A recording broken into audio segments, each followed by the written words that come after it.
Yo les rêveurs, on se retrouve aujourd'hui sur un jeu vidéo qui est Indoor Land.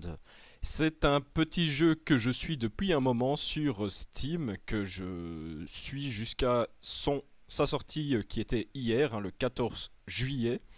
Il est en Early Access, hein, donc comme le dit la gentille madame ici avec sa clé à molette, il est en Early Access, donc si on voit des problèmes, il faut les report euh, aux développeurs du jeu tout simplement pour s'améliorer. Donc ne vous attendez pas à un jeu complètement fini. Je l'ai déjà lancé une fois, il manque un petit peu de contenu, hein. Je pense qu'avec ce qu'il y a, on pourrait vite en faire le tour et vite le terminer. Je m'excuse déjà pour les touches pour se déplacer parce qu'en fait il n'y a pas de dans les paramètres il n'y a pas encore de mapping des touches. Du coup je me retrouve avec des touches pour déplacer la caméra assez dégueulasses. C'est pas du tout les touches que j'utilise sur mes autres jeux. Et en même temps les flèches ne fonctionnent pas ou sinon ce serait trop beau.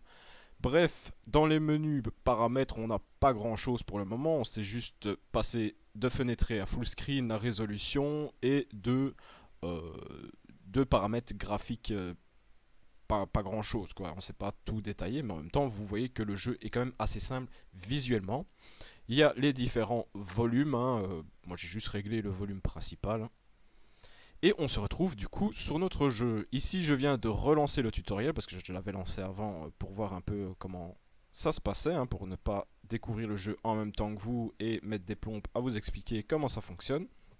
Et tout simplement, en fait, le jeu est basé sur les parcs indoor qui sont pas très courants en Europe, hein. Vraiment, les parcs indoor sont pas trop courants. On voit plus ça en Amérique du Nord ou aux États-Unis, hein, ces fameux parcs avec même des roller coasters de plusieurs dizaines de mètres de haut. C'est un truc de fou. Bref, s'il y a un riche investisseur en Europe, je crois qu'il y a un marché à prendre. On revient sur notre jeu et on va décortiquer ensemble les menus. Alors, faut pas s'attendre non plus à un jeu de gestion de ouf, hein. Il y a de la gestion, mais c'est pas non plus Planet Coaster ou d'autres jeux comme Parkitect.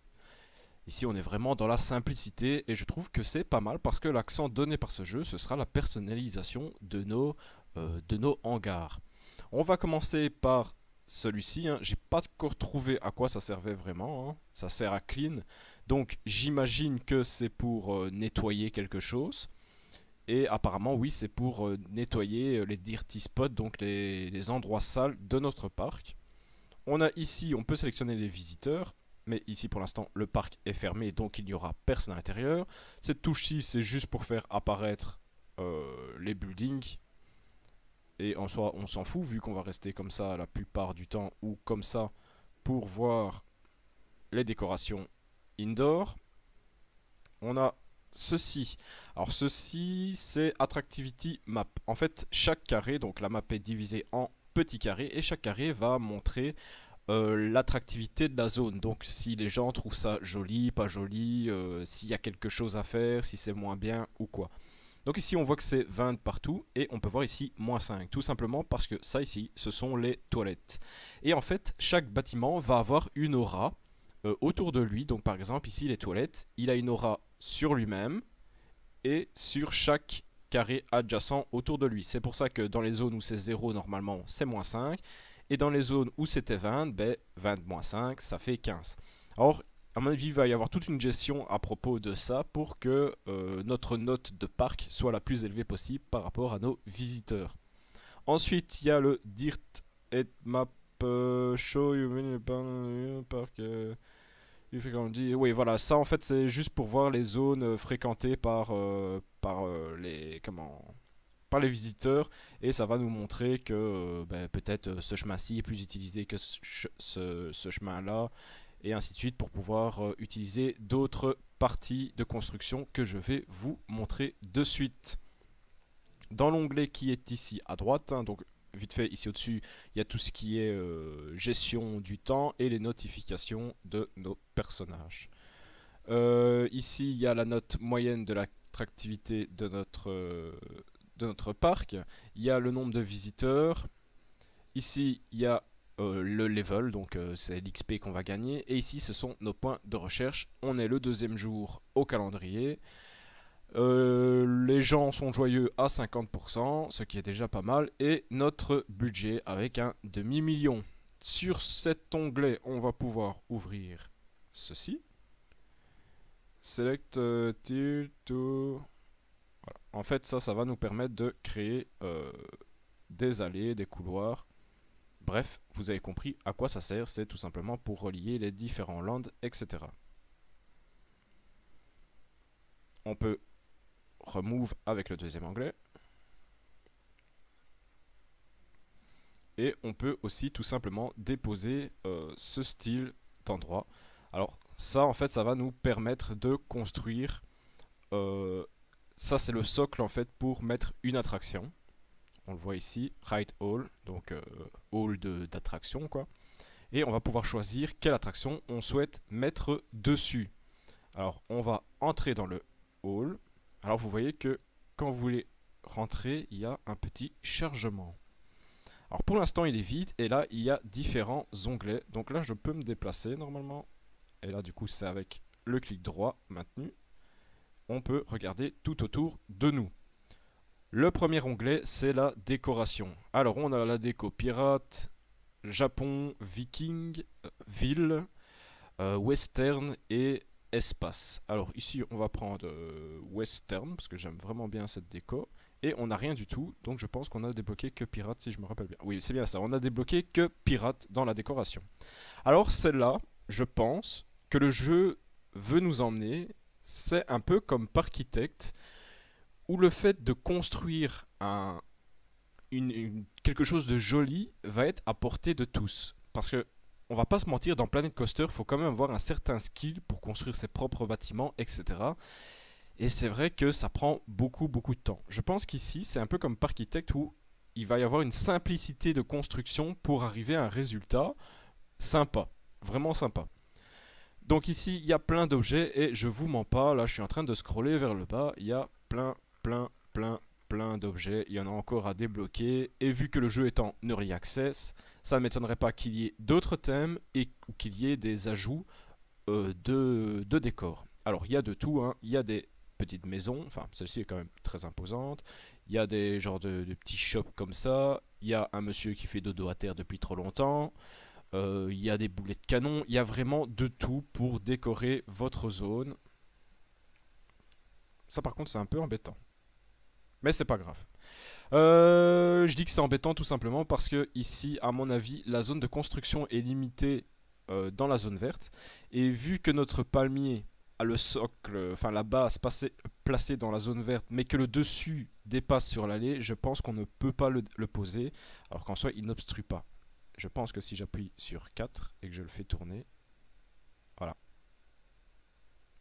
Là, à mon avis, il ne gêne pas, tout simplement.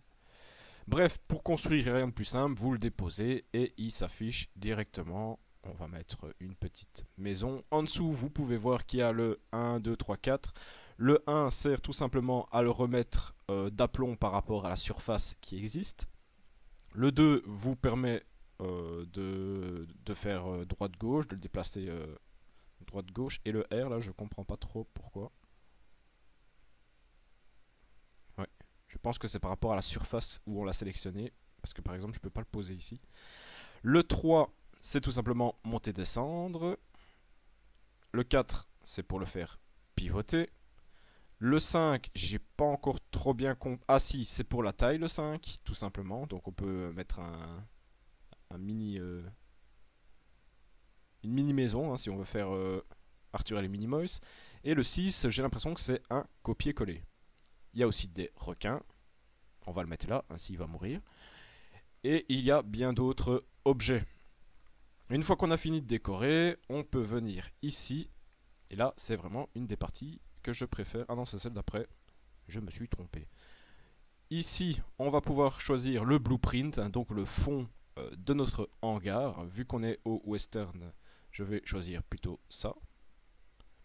On peut aussi choisir la couleur du socle et de la texture environnante. Donc ici, je peux cliquer pour mettre du sable, de la terre, etc. Je vais plutôt mettre ça. Et on peut choisir... Ah non, je pensais qu'on pouvait choisir le socle ici. Tiens. comment j'ai fait tout à l'heure. Ou c'est peut-être après. En tout cas, on va laisser ça comme ça. Et ici, on peut choisir les barrières. Hein. Donc, il n'y a que ça qui change. Et on va mettre... on va mettre ça. Ça a l'air pas mal. Ouais, c'est vraiment pas mal. On peut aussi choisir la musique de cette zone. On va mettre taverne, hein, parce que je sais pas ce que c'est. Ouais, taverne, ça fait un peu médiéval. Ah là, il y a chapeau. Voilà, ça c'est du cowboy. Ensuite, la partie qui nous intéresse tous, ce sont les attractions. Et là, sincèrement, je suis vraiment content.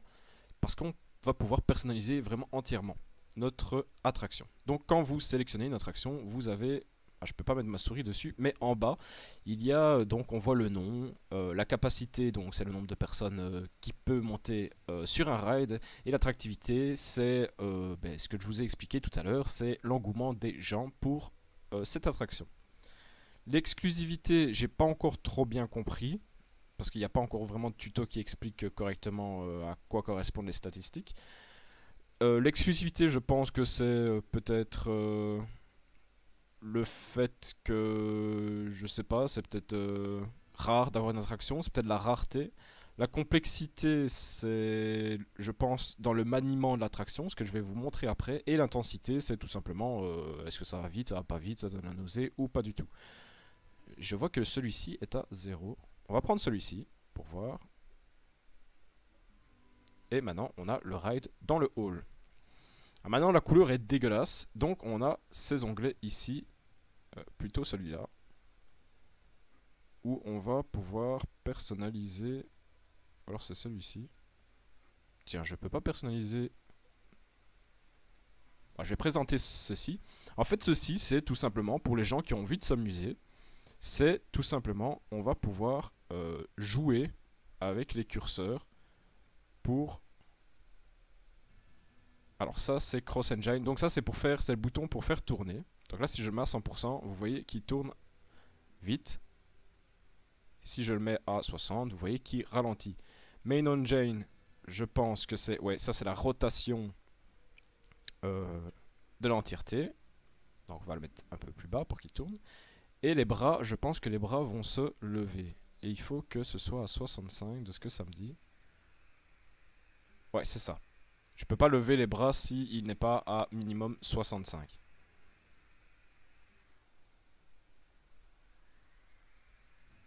Voilà. En gros, vous pouvez vous amuser. Et après, c'est pas tout. Parce que si je mets tout ça à 0...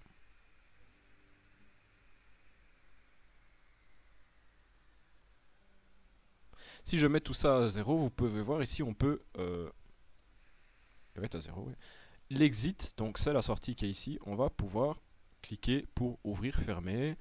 L'entrée, ben ça on peut pas parce que il faut d'abord qu'on ouvre la sortie et qu'on ouvre les restrictions. Donc restrain, c'est tout simplement les barres de sécurité pour pouvoir laisser sortir les gens.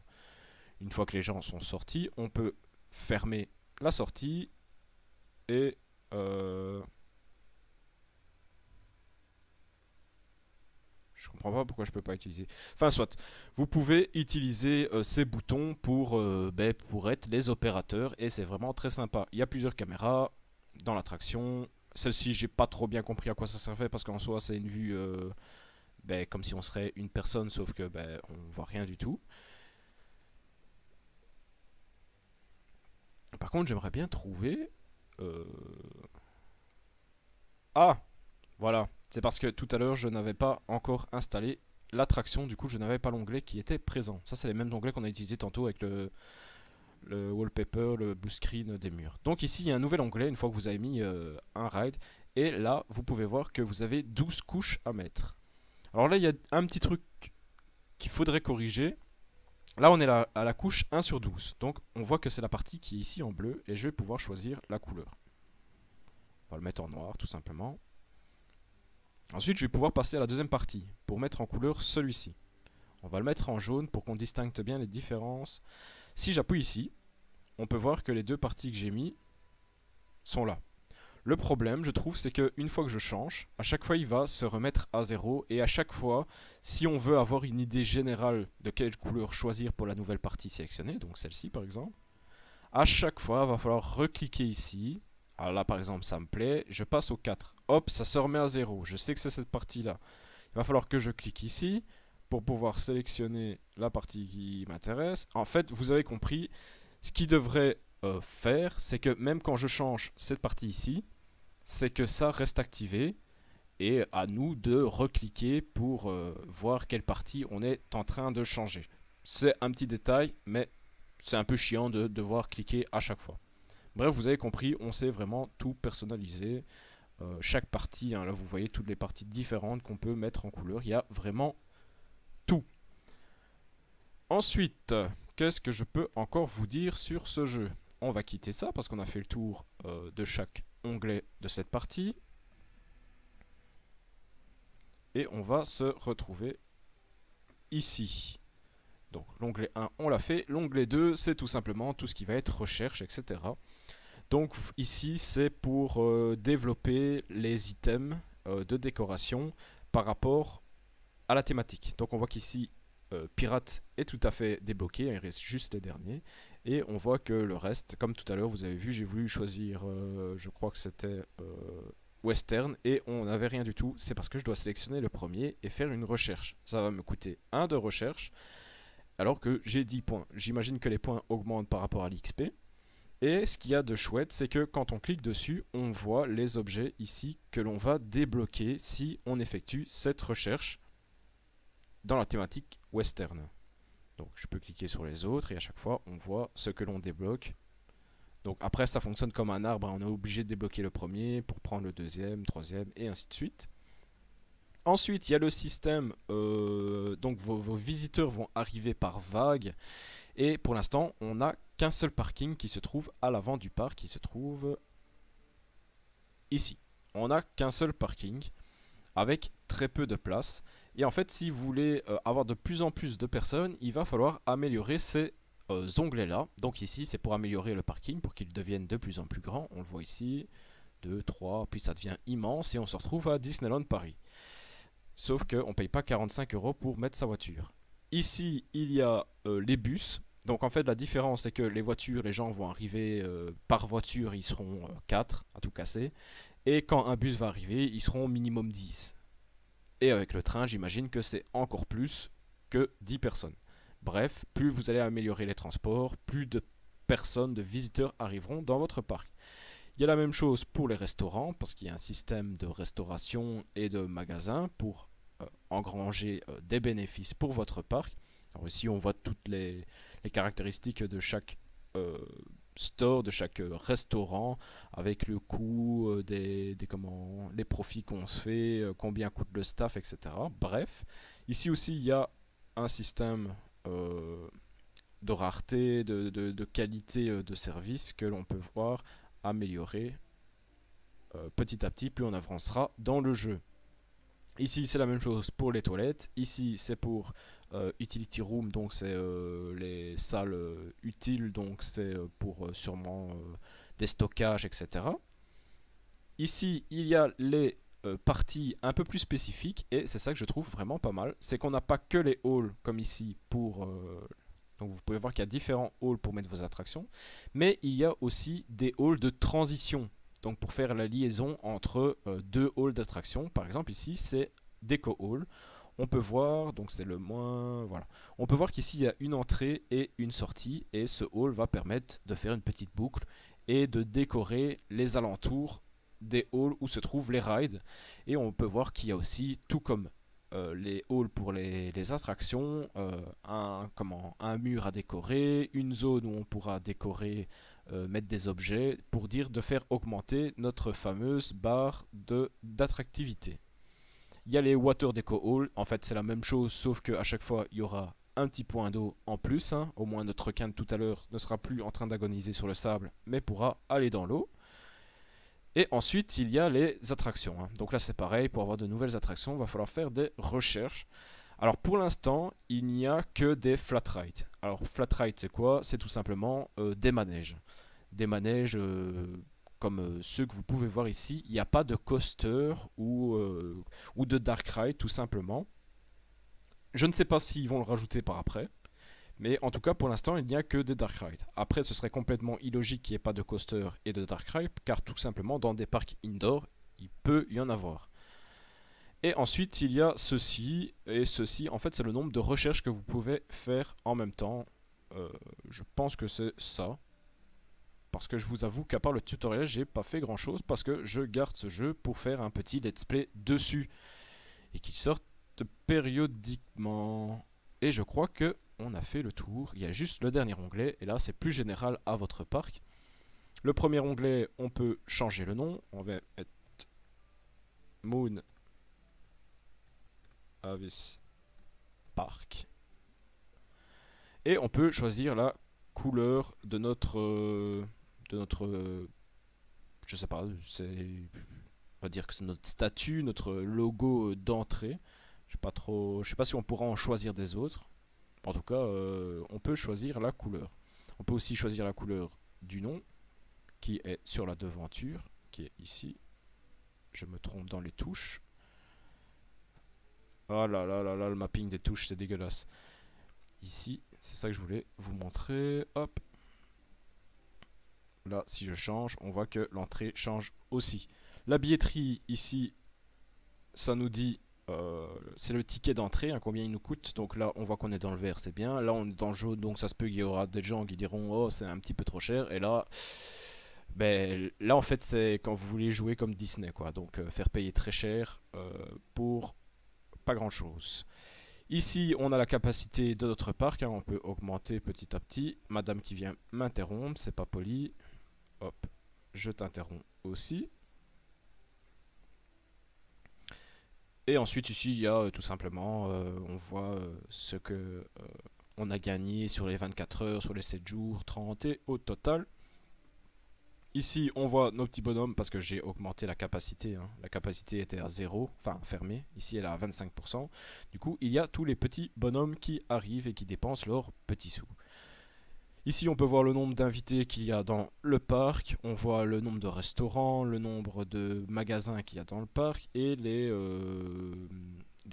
trucs utiles, quoi, on va dire. Donc, les parties qui n'ont rien à voir avec les spectateurs, les visiteurs, les toilettes, les endroits pour nettoyer et les stockages. Et ici, c'est tout simplement l'aspect dépenses, enfin plutôt dépenses, revenus. Et là, c'est le total des deux, le profit.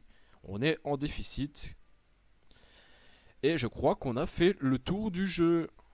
J'espère que ce petit tuto, enfin plutôt tuto de présentation du jeu, vous aura donné envie. Ici pour l'instant je pense que le jeu, donc il est en early access. Je crois que je l'ai payé moins de 10 euros. Je crois qu'il est à 9 euros et quelques centimes. C'est un joli petit jeu, sincèrement. C'est très sympathique, assez simpliste, et tant mieux quand on n'a pas envie trop de se prendre la tête. J'espère que le jeu va être amélioré avec d'autres objets, parce qu'avec ce qu'il y a là, j'ai peur que l'on fasse vite le tour de celui-ci. Et j'espère que le prochain épisode, qui sera le premier épisode du let's play, où on commencera petit à petit. Par épisode, on essayera un peu de décorer un hall à la suite et voir jusqu'où le jeu on pourra le pousser avant de vraiment arriver au bout du bout. Bref, j'espère que cette vidéo t'aura plu. N'hésite pas à t'abonner, lâcher un petit commentaire avec ce que tu penses de ce petit jeu, à mettre un petit pouce bleu et surtout à partager ma vidéo sur tes réseaux sociaux. Sur ce, je te dis à plus tard. Ciao les rêveurs.